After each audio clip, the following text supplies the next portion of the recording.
Imagine your retirement savings could be $1 million richer, just because you chose the right account type. Let's decode the Roth era versus the traditional era, and why it can make a huge difference in your retirement nest egg. Both IRAs are like piggy banks for your future, but they have different ways of handling tax time.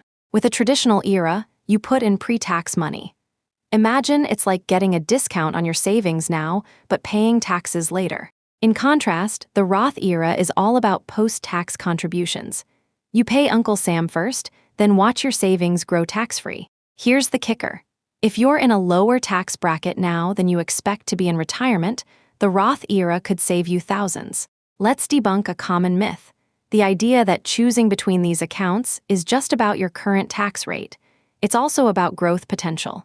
To illustrate, if you invest $5,000 in each era and earn 7% annually for 30 years, the Roth could grow to nearly $1 million more because of its tax-free growth. Remember, this is educational content and not personalized financial advice.